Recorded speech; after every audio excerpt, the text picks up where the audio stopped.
오늘 제목이 바로 너희는 마음에 근심하지 말라.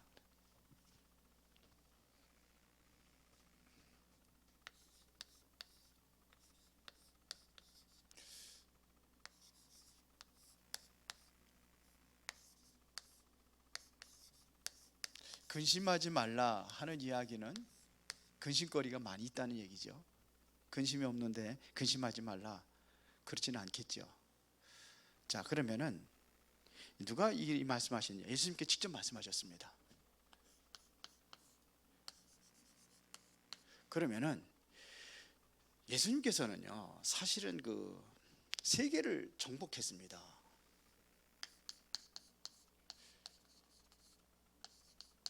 그런데 어떻게 세계를 정복했느냐 하는 얘기예요.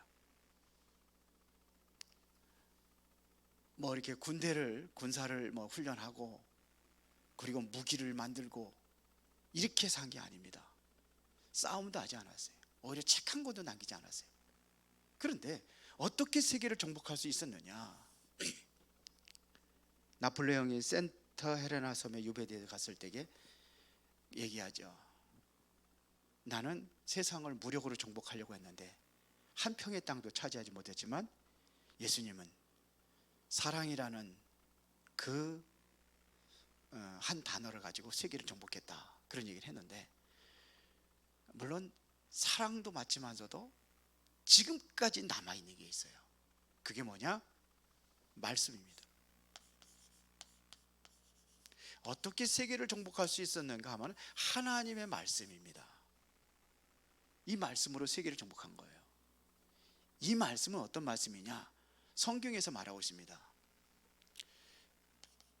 이사야서 40장 8절에 보니까 풀은 마르고 꽃은 시드나 여호와의 말씀은 영영이 서리라 하라. 영원하다는 겁니다. 그러니까 지금도 이 말씀은 존재하고 이 말씀은 능력으로 역사하시는 겁니다. 보세요. 마태복음 5장 18절에 보더라도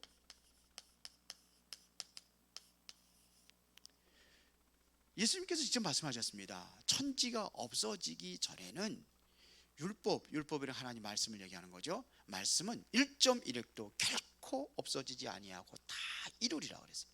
말씀은 다 이루어지는 겁니다.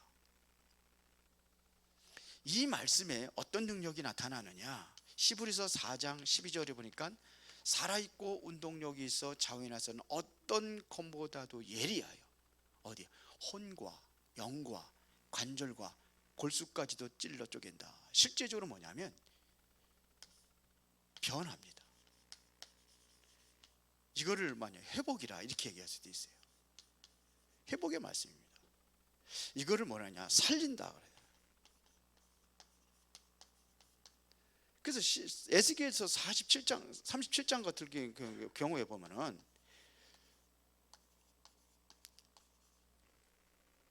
마른 뼈다귀를 보여주면서 얘기하잖아요. 하나님께서 이 뼈다귀들이 너희 살겠느냐? 그래 에스겔이 뭐라고 합니까? 산다고 그러면 이게 좀 황당무지한 소리고, 뼈다귀들이 어디 삽니까? 그런데 또 그렇다고 해서 이거 살지 못합니다. 그럼 불신앙이 되어버리고. 그런데 뭐라고 하냐면 하나님께서 하십니다. 그리고 대답을 했어요. 그랬더니 하나님께서 그런 말씀을 뼈다귀 대언하라는 겁니다. 말씀을 대언할 때에 뼈다귀들이 살아나서 근대를 이뤘겠어요. 이게 말씀입니다. 말씀의 능력이 이런 능력입니다. 그런데 예수님께서 오늘 지금 뭐라고 말씀하고 계시냐 이거예요. 그 말씀이 바로 근심하지 말라는 겁니다. 너희는 마음에 근심하지 말라. 근심하지 말라 그랬어요. 그리고 이게 여러분들이 답이 돼야 돼요. 여러분들 마음에 뭐 하지 말라? 근심하지 말아라. 이게 성경에서 말하는 예수님께서 말씀하시는 내용입니다. 자, 그러면은 본론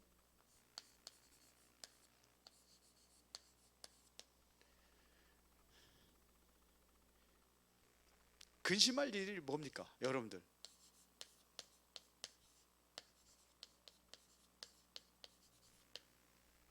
나를 근심시키는 말이 뭐였어요? 초대교회는요 상당히 교회를 굉장히 박해했던 시대입니다. 핍박. 얼마나 교회를 박해를 했느냐. 예수 믿는 사람들은 법적으로 못 믿게 예수 믿지 말라고 법을 정했어요. 만일 예수 믿으면 사형이요. 예수 믿는 사람들한테 가도 이 사람들은 구속이요. 예수 믿기가 쉽지 않겠죠. 예수님께서 오늘 마지막에 말씀하신 얘기가 십자가를 지시기 전에 예수님께서 제자들에게 하는 얘기입니다. 지금 너에게 근심할 것이 많이 있다는 거죠. 앞으로 이런 교회 핍박 시대가 오니까.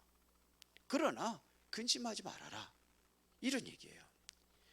예수 믿으면은 경제 문제 와요. 왜 그러냐? 일단은 직장에 다닐 수가 없어요. 사회하고 단절이에요. 숨어서 예배 드려야 되니까. 그러니까 지금 뭐냐, 이런 엄청난 일이 일어날 거니까 근심하지 말아라. 근심할 일이 있어요. 그러면 그 시대는 그렇고 지금은요, 오늘날 여러분들이 근심할 게 뭐가 있습니까? 근심할 일이 있겠죠. 경제 문제도 있을 거고, 또 가정 문제도 있을 거고, 또 직장 문제도 있을 거고, 이런 많은 문제들이 있을 겁니다. 자녀들의 문제, 건강 문제. 지금 여러분들이 가지고 있는 문제가 뭐냐 이거예요.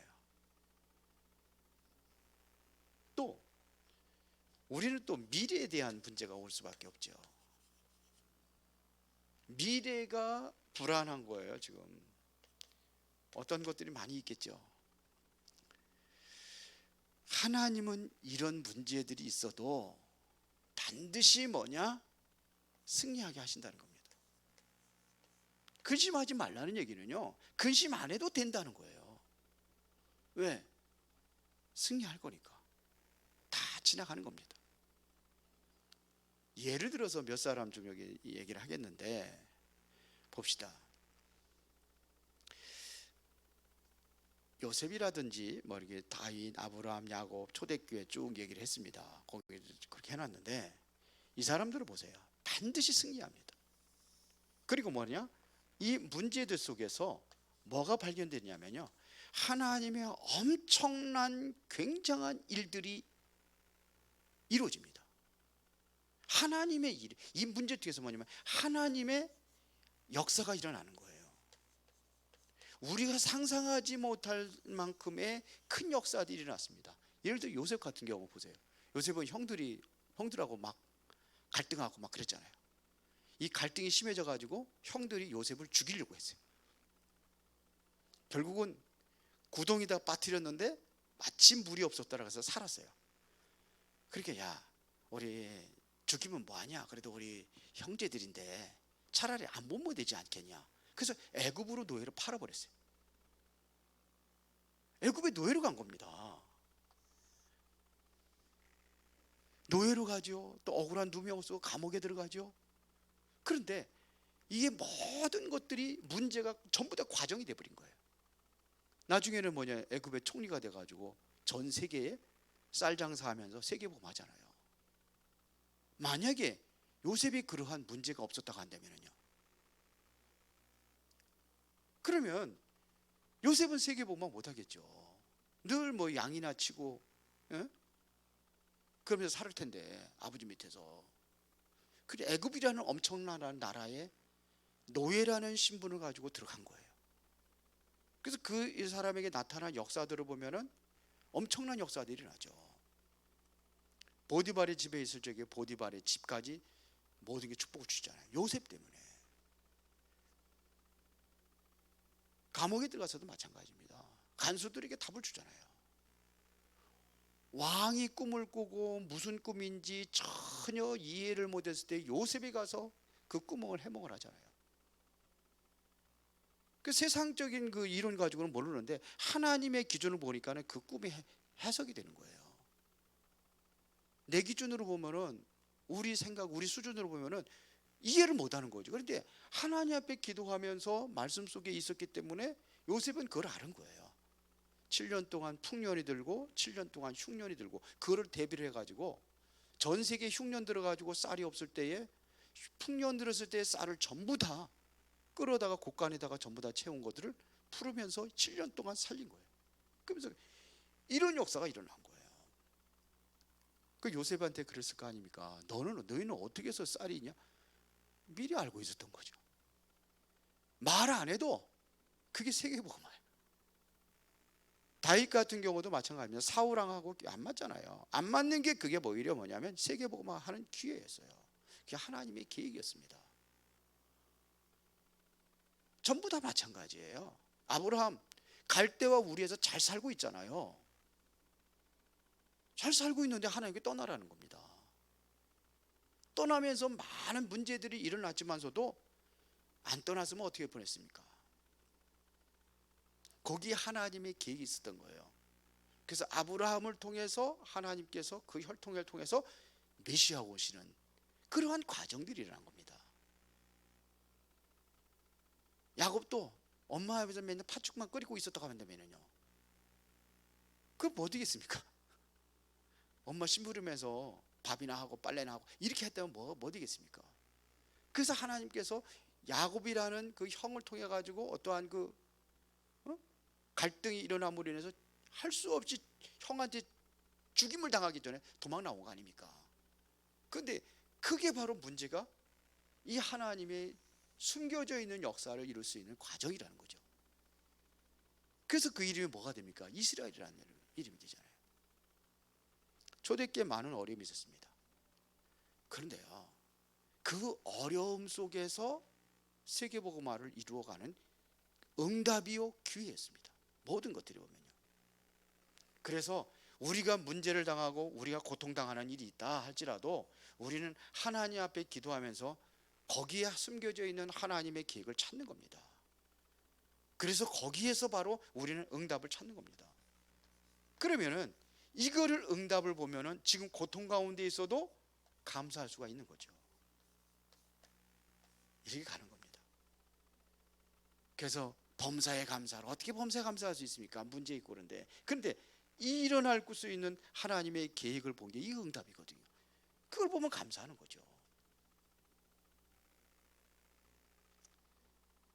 자, 그러면 오늘 본문에 보면은요, 근심하지 말아야 될 이유를 설명하고 있습니다. 근심하지 말아야 될 이유 네 가지를 우리 한번 보겠습니다.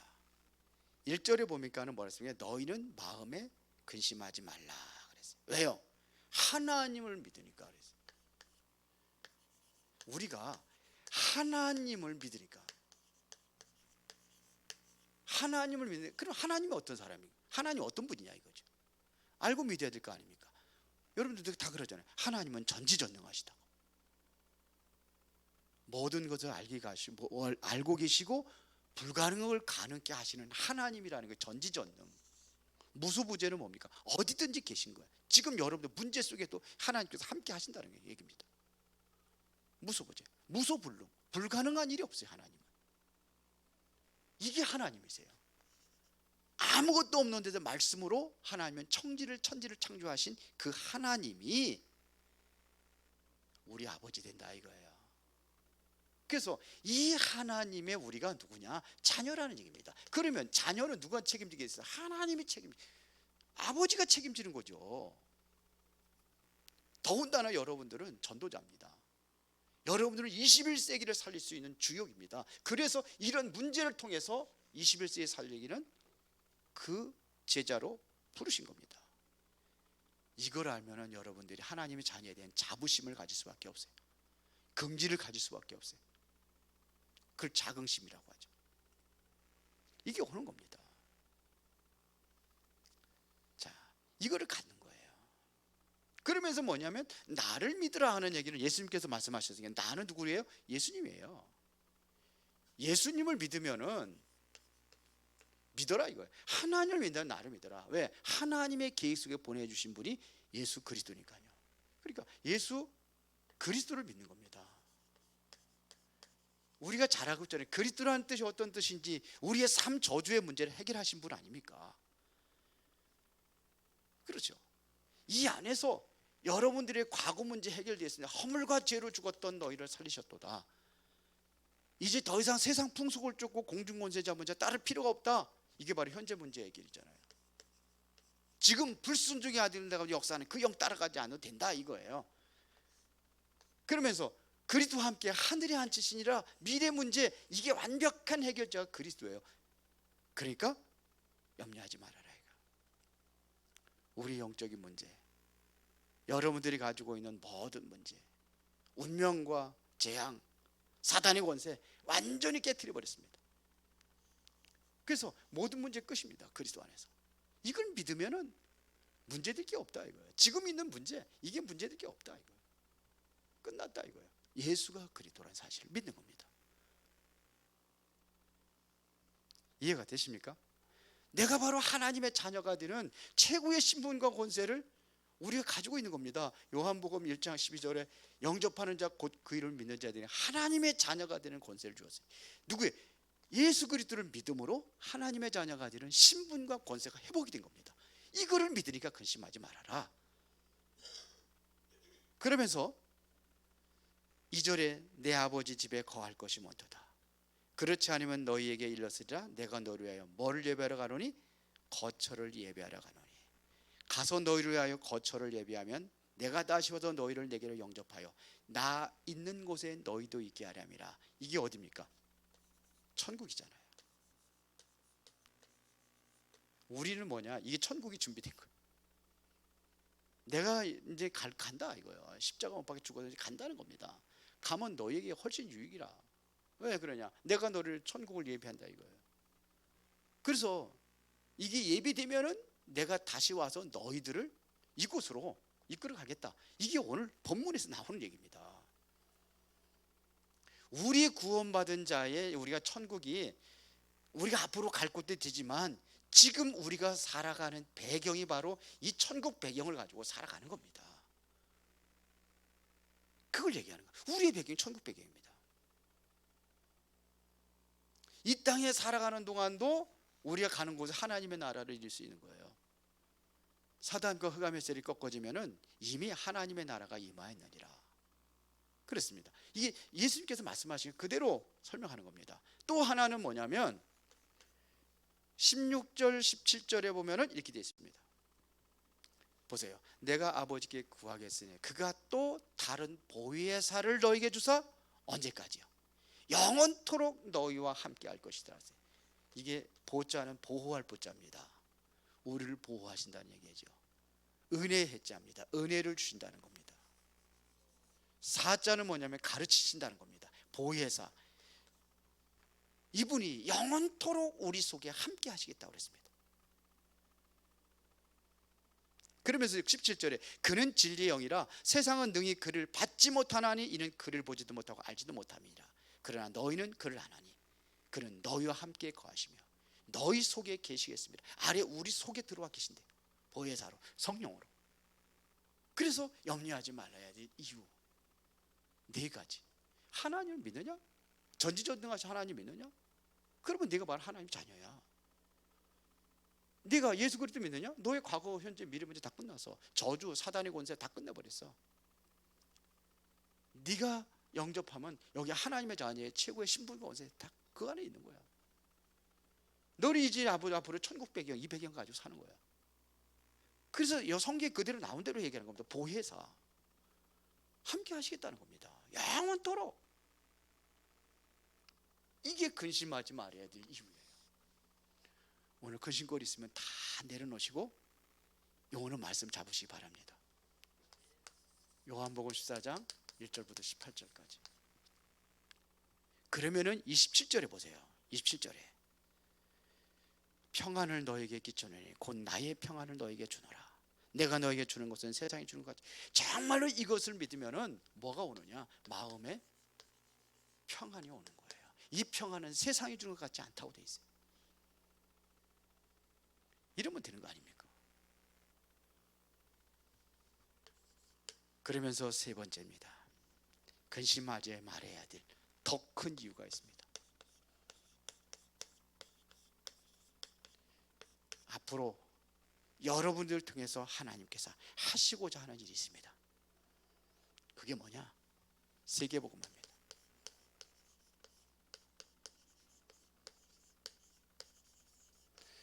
우리를 통해서 하시고자 하는 얘기 있어요. 세계복음화입니다.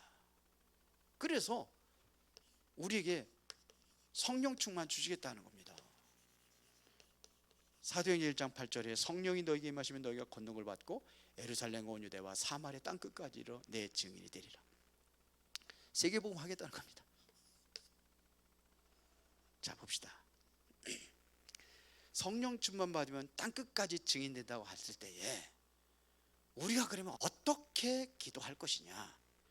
하나님께서 주신 약속이 있습니다. 예수님께서 주신 약속이 있습니다. 그게 바로 사도행전 1장 1절에 그리스도입니다. 데오빌려 내가 먼저 쓴 글에는, 이게 먼저 쓴 글에 누가복음을 먼저 썼거든요. 누가가. 그럼 사도행전을 기록한 겁니다. 그때에 먼저 쓴 글에는 복음서를 얘기한 거예요. 복음을 기록했지 않느냐 이거예요. 그게 뭐냐? 성경에서 예수는 그리스도라는 것 그거를 기록하지 않았느냐 이거예요. 이거를 되어진 사람을 예수님께서 감람산에 들어가 가지고 40일 동안 하나님의 나라의 일을 설명하셨어요. 구원받은 사람들에게 반드시 누려야 될 것이 바로 하나님의 나라입니다. 그리고 내가 누리고 증거하라는 겁니다. 그래서 8절에 성령이 너희에게 임하시면 권능을 받고 예루살렘 유대와 사마리아 땅까지 내 증인이 되리라. 성령 충만 약속한 거예요. 이것까지 세계복음화. 언약 붙잡고 기도했을 때 이때의 응답이 초대교회 성도들이 온 겁니다. 그게 바로 사도행전 2장 1절부터 47절입니다. 이들에게 드디어 뭐냐면 이 약속대로 바람 같은 불 같은 성령 역사가 그들에게 임하니까 이들이 이들 통해 가지고 하나님의 대역사가 일어나 가지고 41절 같은 경우는 3천 제자가 모였어요. 그 핍박 속에서 3천 제자가 모였어요. 목숨 걸고 나온 사람들입니다. 이 사람들은 당시에 예수 믿으면 안 되는데요. 금종령이 내려지고 가지도 못하겠는데 3천 제자들이 모였어요. 42절에 보니까는 사도들의 가르침을 받아 떡을 떼고 교제하며 그랬거든요. 날마다 기도에 힘쓰니라. 모두 현장을 변화시킨 역사가 그대로 이루어진 겁니다. 그 핍박 속에서 교회가 세워졌어요. 그게 안디옥 교회입니다. 이 교회를 통해 가지고 세계복음 하는 겁니다. 그 핍박했던 바울이 뒤집어져 가지고 안디옥 교회에서 1년 동안 훈련받고 사도행전 13장에 보니까 선교사로 파송되는 역사가 일어났어요. 이 일에 바로 쓰임받은 사람들이 로마서 16장의 일꾼들입니다. 로마서 16장의 사람들, 어떤 사람들인지 다 알고 있죠. 그러니까 보세요. 더 큰 이유는 한마디로 하면 약속 붙잡고 기도하면은 나를 통해서 하나님께서는 세계복음화를 이루어 가신다 이런 얘기예요. 내가 이 은혜 속에서 완벽하게 내가 충만해진 거를 성령 충만이라고 하는, 완전한 믿음 속에 있으면은 이게 나타나게 돼 있습니다. 말 안 할 수가 없는 거예요. 하게 돼 있습니다. 그러면은 결론입니다.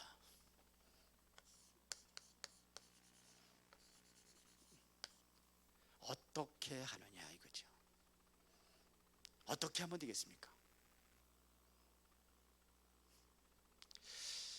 이 말씀을 붙잡고 나만의 행복한 시간을 갖는 거예요. 이 시간이 언제냐? 하나님의 말씀을 붙잡고 집중하는 시간을 갖는 겁니다. 하나님과 나와의 집중하는 이 시간 한번 가져보세요. 하루에 아침에 5분만이라도 하라 이거예요. 집중하는 시간이, 이 시간이 행복한 시간이요, 이 시간이 뭐냐? 가장 힘을 얻는 시간이고, 이 시간이 바로 내 마음이 치유되는 시간이고, 내 마음에 고요와 평안이 오는 시간이에요. 문제와 어려움이 있을 때가 내가 문제 속에 빠져들어가는 게 아니라 빠져나오는 그 시간을 갖는 거예요. 문제 있으면 문제 속에 여러분들 빠져들어가잖아요. 고민하고 괴로워하고. 그런데요, 이거 내가 스스로 빠져나오려면 못 빠져나와요. 진짜로. 그래서 저는요, 그래서 묵상하는 시간을 가져요. 뭐 골방에서도 해도 되겠지만, 저는 그래서 어디가 좋으냐, 산행이 좋아요. 원래 산을 좋아하니까 나무도 보고 그러면서 그것이 내려지는 시간이에요. 그 말씀을 내가 생각하는 시간이에요. 그러면 여기서 힘이 되고 치유가 되는 그런 응답을 내가 누려요. 진짜로. 이게 여기서 정말로 이 시간이 24로 연결되는 겁니다. 내가 이 시간을 가지면 이게 뭐냐, 이 행복하다면요 24가 되는 겁니다. 그 모든 것들이 현장의 문제 속에 이제 사는 거예요. 거기서 뭐냐, 여기서 진짜 뭐냐면, 그러면은 이 시간이 연장이죠. 그러면 여기가 뭐냐, 응답을 찾는 시간이에요. 응답을 찾아내는 시간 24가 되는 겁니다. 그러면 세 번째 진짜 뭐가 오느냐, 응답이 오는 겁니다. 이 응답은 영원한 것입니다. 이거는 내가 만드는 응답이 아니에요. 하나님이 주시는 응답이에요. 그래서 이거는 우리의 시간이 없어요. 우리의 시간이 아니에요. 그래서 25시라고 해야 하는 겁니다. 왜? 내가 만들어낸 게 아니에요. 내가 열심히 해서 했다고 한다면은, 그래서 그렇다면 이건 하나님과 관계없는 거예요. 내가 이 속에서 행복한 시간을 갖고 24의 응답을 찾아내면은 이게 바로 25가 되는 겁니다. 이것은 영원입니다. 그러면 나는 어떻게 하냐, 감사할 수밖에 없는 거예요. 감사가 여기서 진정한 감사가 여기서 나오는 겁니다.